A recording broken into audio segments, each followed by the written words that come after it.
By looking at the camera, and if you're watching on Channel 19, you will note that Jim Brooks is not with us this morning. I'm sitting in basically just the technical sidekick. Margie Bradford is in, and I'll let her take off and introduce our guest on today's edition of Bradford and Brooks, presented by Springview Hospital in Lebanon. Margie? All right, thank you. Good morning, everyone, and Ramon Pineiroa, our Nelson County Sheriff, is here as our guest today. And Ramon, this is you're beginning your 9th month in office. Yes, ma'am. And so we kind of want to just catch up on where you are now. When people run for office, they make promises. They say, this is what I'm going to do, this is what I want to do, but many times when they get into office, they find out that those things they really can't do for various reasons. But catch us up. I know that there are some things that you talked about that you are doing, so tell us where we are today. Thank you for having me, Margie. First of all, one of the things that we ran on our platform was things that we were going to be able to do, not a promise that was just blowing smoke or having smoke and mirrors to get in the position of Nelson County Sheriff. Prior to running, we came up with a schedule that was going to put more people on the road. We went from 4 to 5 guys on one shift, day shift and night shift. Unfortunately, in the last couple of months, we've had a couple of injuries that has put us short, but the guys have stepped up, worked overtime, and we've continued to work through things. But we have immediately, on January 5th, we implemented our schedule and put one person more on the road. That was one of the things that we ran on. We've worked through a lot of things. We've done added another detective in the detective section. They're taking pride in what they're doing. They're very active. They're working. They're going through the cases that the road deputies are working and looking at other crimes. If the guys cannot follow up more leads on it, the detective section is actually going through and building a bigger case than what the initial report was. So we're being a proactive agency. We're being very active in the community. We've implemented walkthroughs through the school. On one of the things that I said I was going to do was do the SRO program. Unfortunately, Nelson County Schools fulfilled that position prior to me getting elected. Yes. So I switched it up a little bit, Right. and what we did, we implemented a walkthrough through the schools.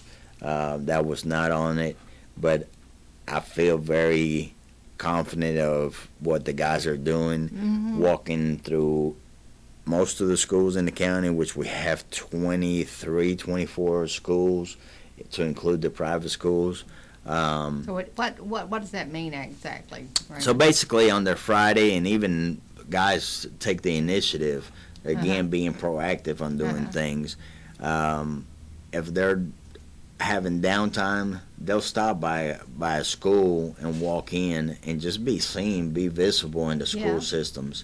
And That's a great idea. Not that there's something wrong at the school, Right. but just being interactive with the kids, with the teachers, and just the 5-10 minutes that they're in a certain school puts the parents at ease that, hey, your sheriff's office is being proactive Right. on being there for the kids. Is there any type of formal program where you can go and just be there, maybe to speak to a class or do a safety thing or anything We like have that? done that. Some of the schools reach out and they want us to go read to the kids, especially the elementary level. Right. They'll go to a class. We're not there to interrupt the classroom. Right. We're there just to make sure that everything's running smooth, safety-wise. And just the thing is this, if we're there periodically, unknown times, it's not a set time that we're going to be there. It's not a Right. scheduled visit. Right. We're just dropping in. and I think that's a big positive thing, and especially in today's society with all the Yeah. active shooters and stuff and the school shootings. I think it's a positive thing that the sheriff's office is doing. Well, also it would cultivate the atmosphere as that the officer is your friend, someone to And that's look that's a to. big positive thing. It's the positive interaction. Right. You're not there for a fight. You're not there to solve something. You're just Right. there to be seen. Be there during time that a kid may be not in a domestic situation where we show up at your house. Instead, we're showing up to the school for no reason, just showing up Right. and being there, and it's been a positive thing. This is we finished out last year from January to May, and then we started up this school year. We had the high threat from the FBI and things about the Arkansas and the Kentucky school Yeah. shootings last week. We implemented where we were going to be there most of the time, but we also are a 24/7 agency that takes calls, so we had to take the guys and answer those calls. But for the most part, we were there during the morning and in the afternoon if we could. Of course, we had a situation last week where took some of the resources over and we had a small short standoff at a residence in Fairfield, and Yeah. we were not able to do that. Again, we're a 24/7 agency that answers calls, Yeah. and that was a priority for our office that Right. day. So Right. Well, that high threat situation, I mean, that's over with. I mean, that was such a vague thing anyway, wasn't it? That there was I believe it nothing was came of that. through a gaming room in another country, and it just stated that on the 28th, Arkansas, and the 29th was going to be Kentucky. But we wanted to take it very serious Right. and make sure that our kids were safe Right. and Right. Well, that was- show the presence and set the parents at ease that we're going to be taking this very seriously. I put the sheriff's office, every single deputy that works for me, we put them on standby, and basically you're Right. be called out if something happens, and I assure both superintendents that all resources from the sheriff's office would be available if something was to break Right. down here in Nelson County. Well, you know, it's a shame we've come to that, but it's absolutely necessary. So it's good to know that. It's you good all are on a- preparedness and readiness. Yes, it's always, yeah. You know, again, you cannot be a reactive agency. You have to be prepared and put a deterrent on people's minds that we're not going to put up with the, I guess, BS here Yeah. in Nelson County. Right. And we're going to take things very seriously and act on it. You all have been proactive in a number of ways. I know saw in the paper about the safe driving initiative. Can you talk to us about that? The Choose Your Ride, it's a cruiser that's been a pull card nobody uses, and we decided to stripe it up with our new stripe package. So it's got the very front of it, it's the sheriff's cruiser package, Yeah. and the rear end of it becomes into a taxi. And it's basically Choose Your Ride, reminding folks that you are at the bourbon capital of the world, and you need to make a better decision on choosing a ride, Right. pre-planning your evening or your event that you're going to, having an alternative way home other than drinking and driving. So it's just kind of like a rolling billboard. Isn't it? It's kind of that, and it's getting a lot of attention, and we really haven't even put it out there yet. I think I drove it from Carry Signs over to our office and parked it up in the front, and as you can see, Forrest or the Standard took a picture as we drove by. I saw that. In fact, on one of the pictures I saw, it said you were driving the car, but I couldn't see you. I was. I don't know where you were, but all I could just see was space through It was interesting that it was. It's gotten, I mean, a lot of positive feedback. We've had a few things. I can assure you that no tax dollars or fee money was spent on this project, and we didn't buy the car for that. The car is a 2010 Dodge Charger that was sitting, and we decided to make it into a public service announcement, basically. Sounds like a winner. I think it's a I win-win mean, situation. if you were going to do a public service campaign, it would cost you. This is an asset you already have. It's resources utilizing that we have, and like I said, the car was sitting. Took a little bit of work to take this stripe package off and redo it, but I think it's a win-win situation. Well, right. People pay a lot of money for billboards. They do, and when it costs zero, I think it's a no-brainer. That's a no-brainer. There's another program that I'd like for you to talk about that I've heard some really good things about, is this Sheriff's Citizen Academy program that yes, ma'am. The Citizens Academy. It's an informative classroom environment that has been going on for, I think, a little bit over 2 years. This was our 4th, 5th class, and to be honest, it's been a good thing to inform the public what the Sheriff's Office does. This past spring, we did this year's class, and we had 21 people in it. It's the largest class that we've had, and it's pretty much a open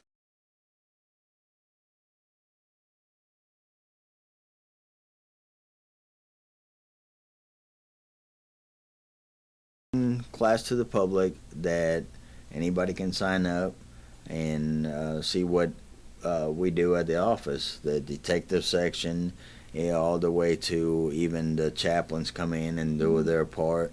The coroners.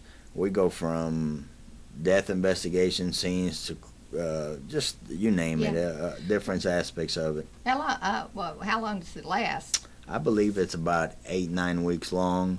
Okay. And we had one of the magistrates come in, and he said that he was on the edge of his seat the whole entire time. The duration of the class were real informative, and they couldn't pay him enough money to do that job. So it's a good thing that elected officials are going through it and seeing it as well. Well, one of my friends, Nelda Moore, took part in, and she just raved about how informative it was. And she also did an article on the Standard, editorial on it, and it was very appreciative of the kind words that she did on that article. Well, just for anybody in the public who might be interested in partaking, trying to be part of that, you said it lasts 8 to 9 weeks, but it would be what, like once a week? It's on once a week on a Monday for 2 hours. Yes, okay, that's what I was 6 to trying 8 o'clock, and then they come in and go through the class, and then we'll do a small graduation at the very end. Again, it's an eye-opening experience.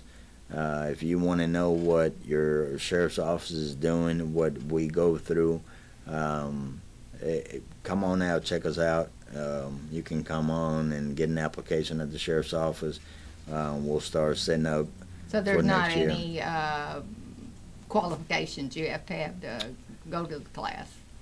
I believe that you cannot have any felonies on your record. Right. We'll do a background check real quick and make sure that none of that. But other than that, you're good to go. You're good to go, because you do deal with sensitive things like NCIC on vehicles and stuff when you do your 2-hour or 4-hour ride along program within the class.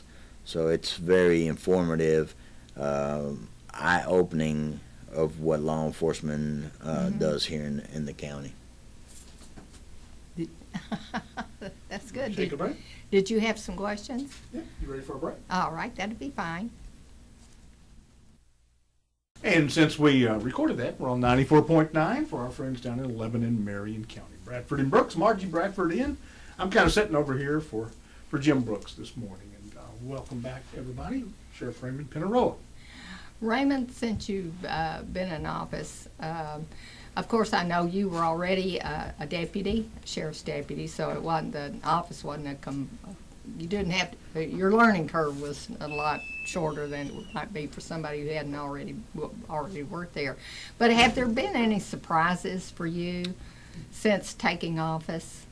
And what, just that this is more difficult than you thought, or that was easier than you thought, or not really, Margie. To be honest with you, I had a vision of what I wanted to go in the direction that that I thought the sheriff's office needed to go into, and everybody when they get elected in that position, they try to make the changes what they think is best for them. And I think everybody's done that. In my position, I had the upper hand because I knew what I thought was broken and what needed to be fixed. And I thought one of the things was the safety of the guys, and working late at night either by themselves or either having one backup. Yeah. And it could be on the other end of the county.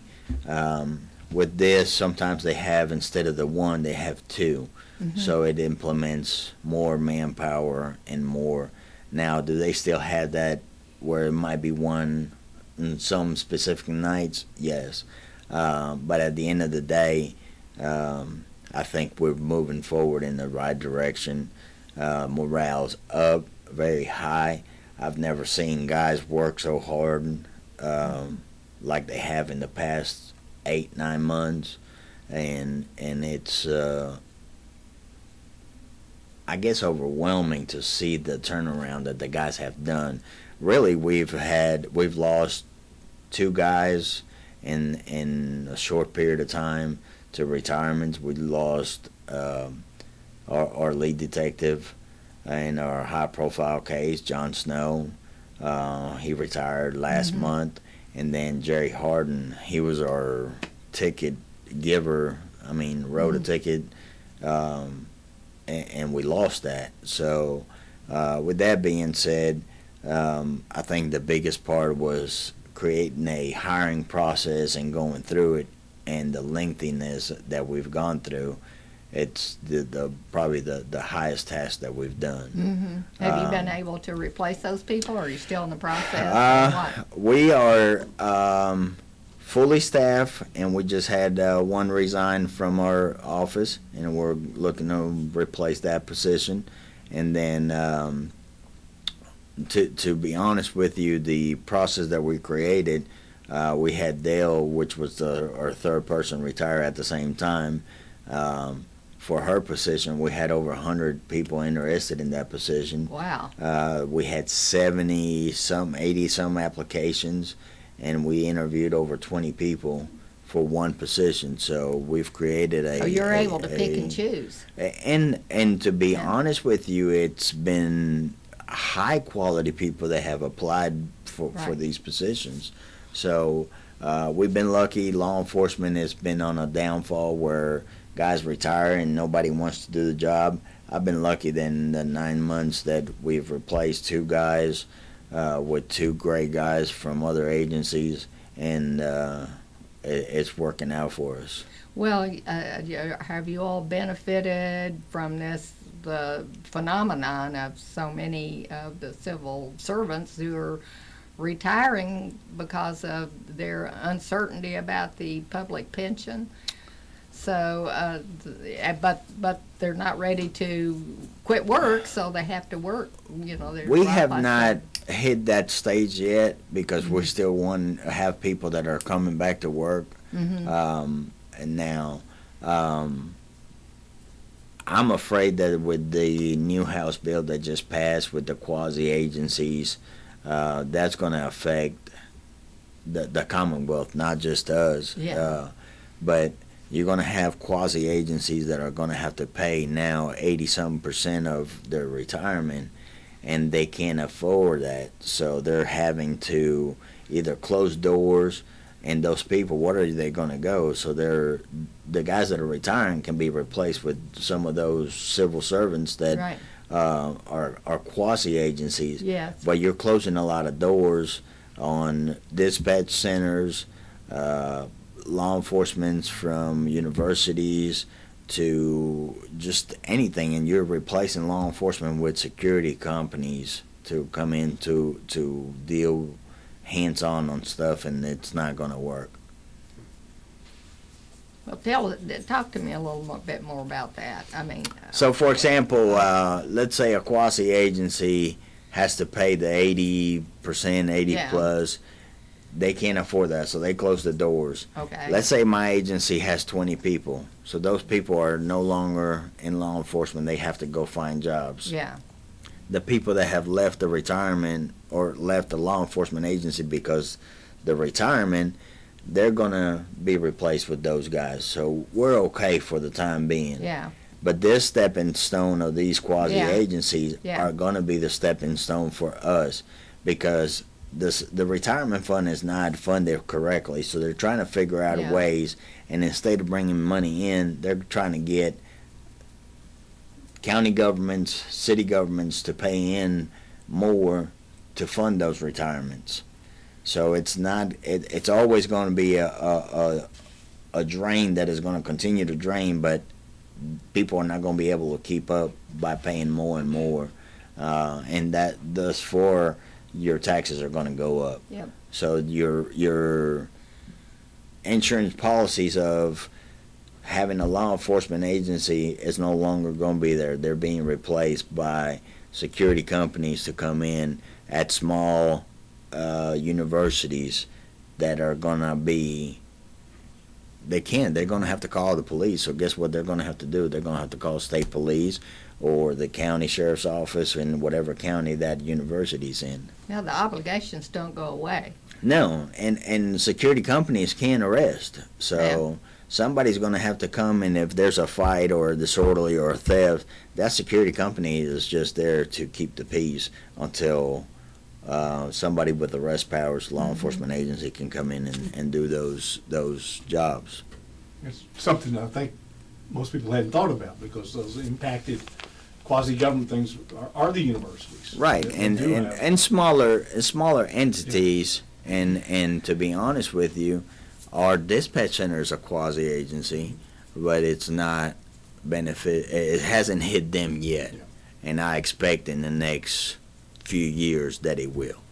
So somebody's going to have to take over dispatch, or somebody's going to have to come up with that money to pay into those retirements. You certainly have a lot of things to think about, don't you? It's quite a bit. Some sheriff's office have acquired the dispatch centers because, for example, we're not a quasi agency, but again, we are acquiring. I think Direct Mill Spalding's got probably, I'm not 100% sure, but 9 to 12 people that he's in charge of. So you're looking at that money coming into dispatch for Nelson County, all the fire departments, EMS, the city, us. So you're looking at a lot of entities that they dispatch for. Who's going to take over? Who's going to be responsible for that bill when it comes to and whatnot? So it's a lot of pieces to a puzzle that have uncertainties, and until they come up with a plan for this retirement, a lot of people are not at ease by what the outcome's going to be. Well, and then we're going to be less at ease when it starts really heading home, because what it's going to mean is local taxes are going to have to go up.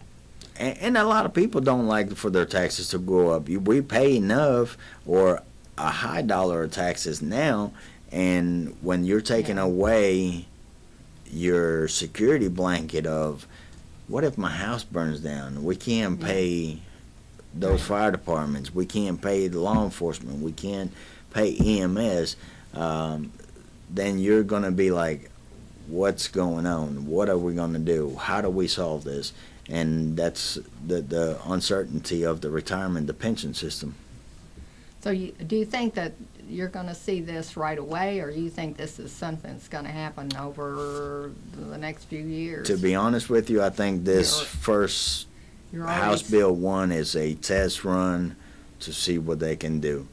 To be honest with you, I think that what they want to do is create a 401k for everybody, and you're just gambling with what your interest is going to be going up on those 401ks and what goes into them from it. So there's, again, that uncertainty of what your retirement pension is going to be on a 401k to what you're guaranteed, what you signed up for. Kind of a scary thought, isn't it? It is, especially for guys that you know, when you signed up, you were promised this, and this, and now it's going to be magic trick. It's not there.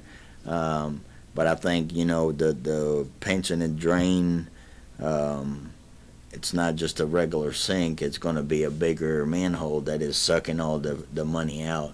And I would say probably in the next 10 years there might not be a pension whatsoever, and there's three or four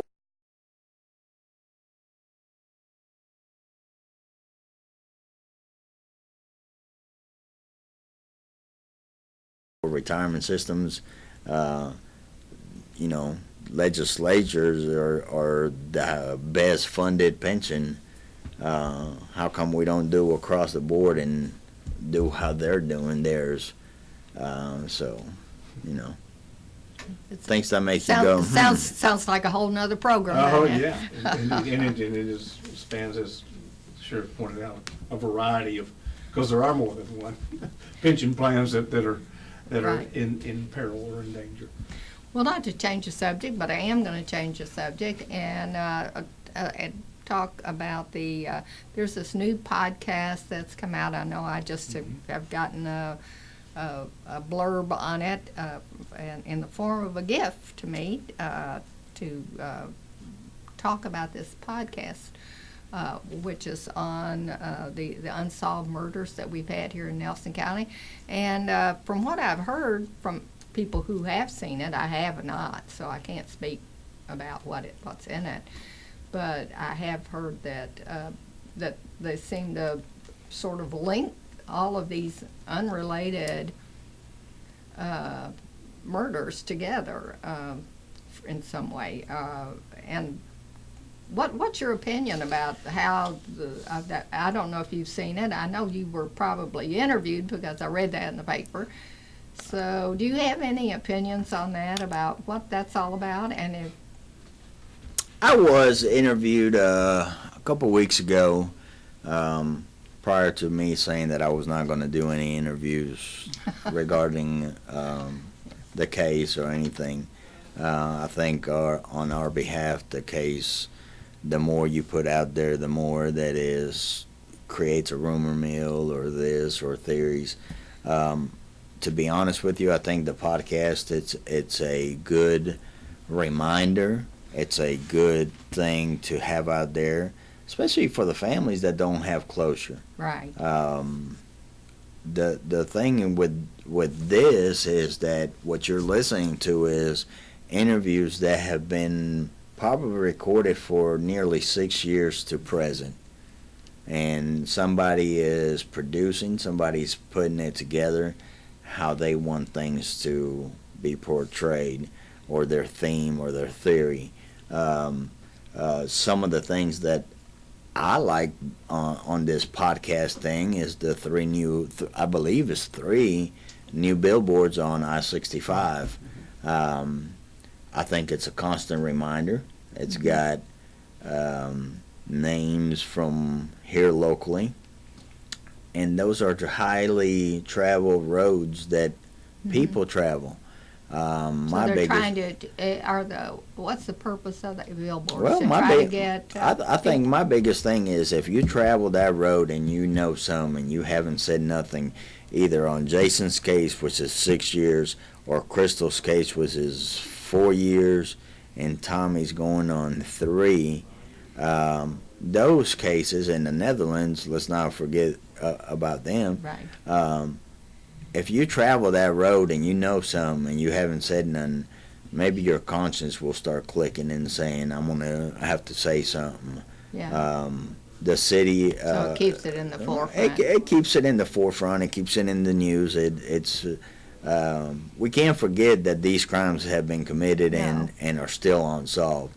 You know, the city just solved one not too long ago, and it took nearly 3 years for it to be solved. Somebody clicked and said what they knew, that they were able to make an arrest, not only on one but two individuals for the murder of Mr. Ansel. Again, Raymond, the breakdown of what agencies are involved, or lead agencies for each of these unsolved murders we have. Jason Ellis, Kentucky State Police. The Netherlands, Kentucky State Police. Crystal Rogers is the Nelson County Sheriff's Office, and Tommy Ballard is Kentucky State Police. And why the difference between Crystal's and Tommy's, just out of curiosity? So Crystal's case was in July, and it was reported as a missing person. They came to the sheriff's office, or they called dispatch, and one of our deputies responded and did the initial report. On the other, Jason, being a local officer, state police resources, they had more. They came in, investigated it, total station, they reenacted what they thought, what they got. And then Tommy and the Netherlands, very similar to thing.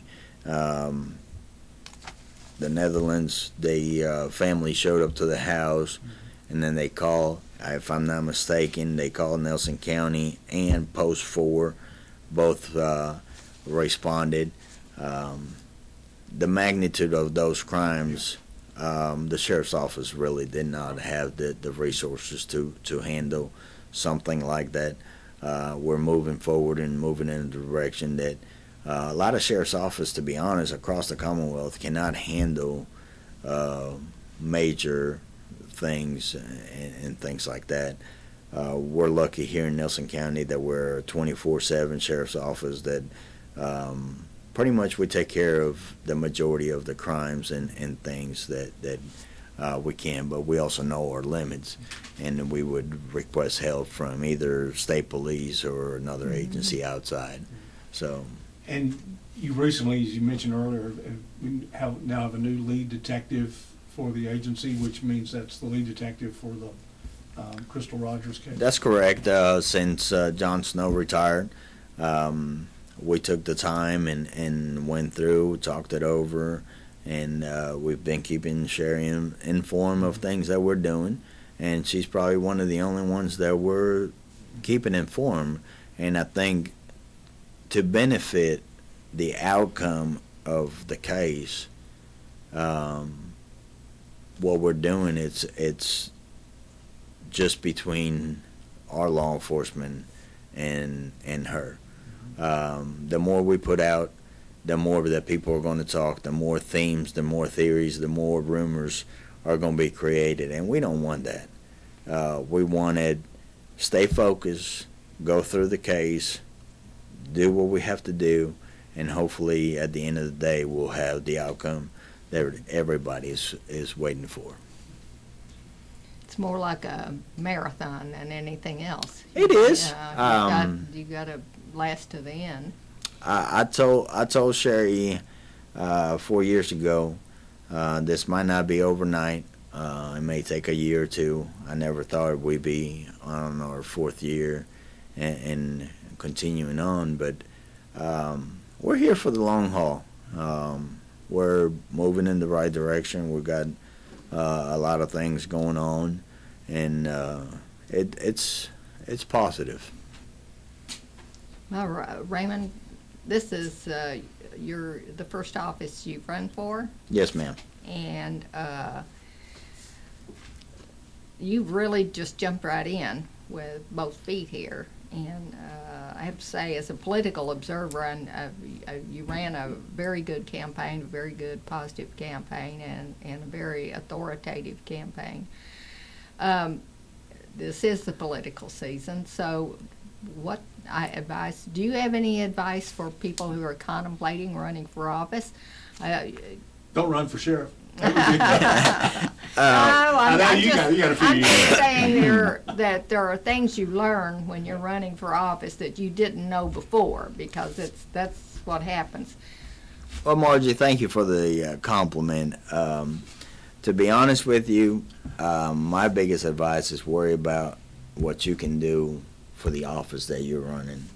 Don't worry about the noise. The noise is going to be there. People are going to talk about you. People are going to create uncertainties on people. One of the things was that I was blowing smoke and mirrors by saying that I could provide more manpower with the same amount of people. All it was is thinking outside the box. And it was simple. It was just putting a lot of time and effort on creating a schedule that was going to work. The timing and stuff. The biggest thing is stay positive. What can you do? What can you do for changes? People want changes, but they don't want the negativity of going back and forth. Right. Worry about the noise that you can control. And that's what we did in our campaign, and it panned out for us. We didn't jump on anybody's bandwagon. We created our own, basically. And again, this was things that we could do and we could control. And as you can see, a lot of the things that I said we were going to do, we've done. I think the only thing that we have not done is create the committee among victims and local officials and pastors, church ministers, and things like that. You know, the passing of Mr. Wycliffe, he was one of my people that I wanted for him to be on with Rashid's death and of course Sherry. But at the same time, I don't want to create something that is going to influence or have a say on cases that we are actively working on and stuff. So that's kind of been put on hold. I still have 3 years and 3 months left and a goal to finish those things. And I can tell you that we've been pretty proud of the things that we've been able to accomplish in just such a short period of time at the sheriff's office. So the proactive approach has been very beneficial for us. Tell me again, what was the name of the...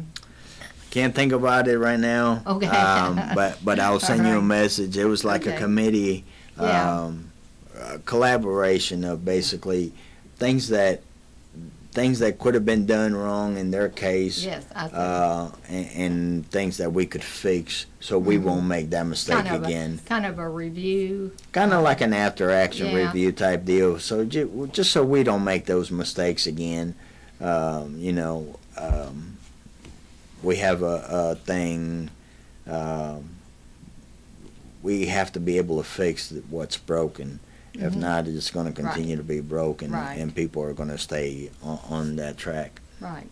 Margie, we need one more break before we wrap up today's show. Okay. Bradford and Brooks will be back in a moment.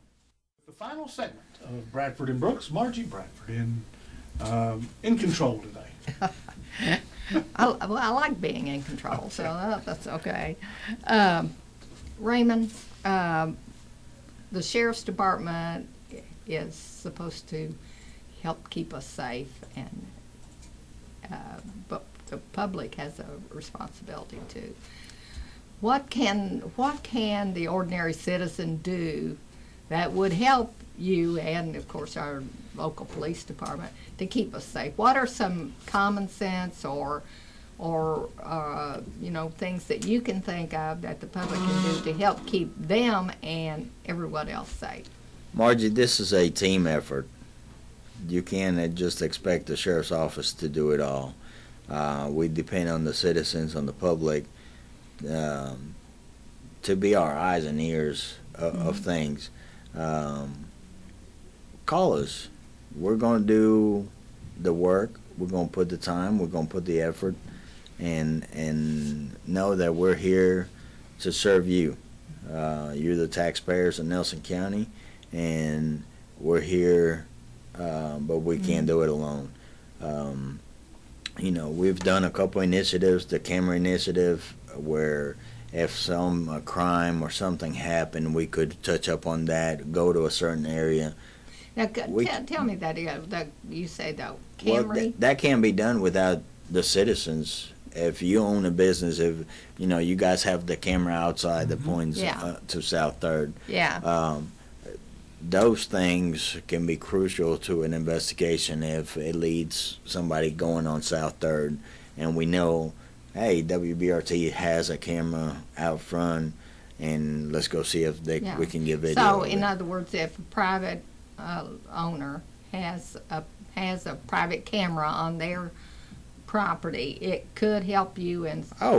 Crucial. It's crucial to any investigation. If we know that you have it, we don't have to go knocking on every single door on South Third Street. Okay. And if we know that, hey, WBRT's got one and the neighbor 3 doors down has one, we're going to go to those doors and try to get it. Are you asking people to call and If register you the fact that they've got a camera? If you go to our website, you can log in and register your cameras. This is just information for us to look and say if a crime is or an investigation is being done in that area, where can we go strictly to go and expedite evidence or video or anything like that. Like the weather cam for Wave 3, we know how long it records now.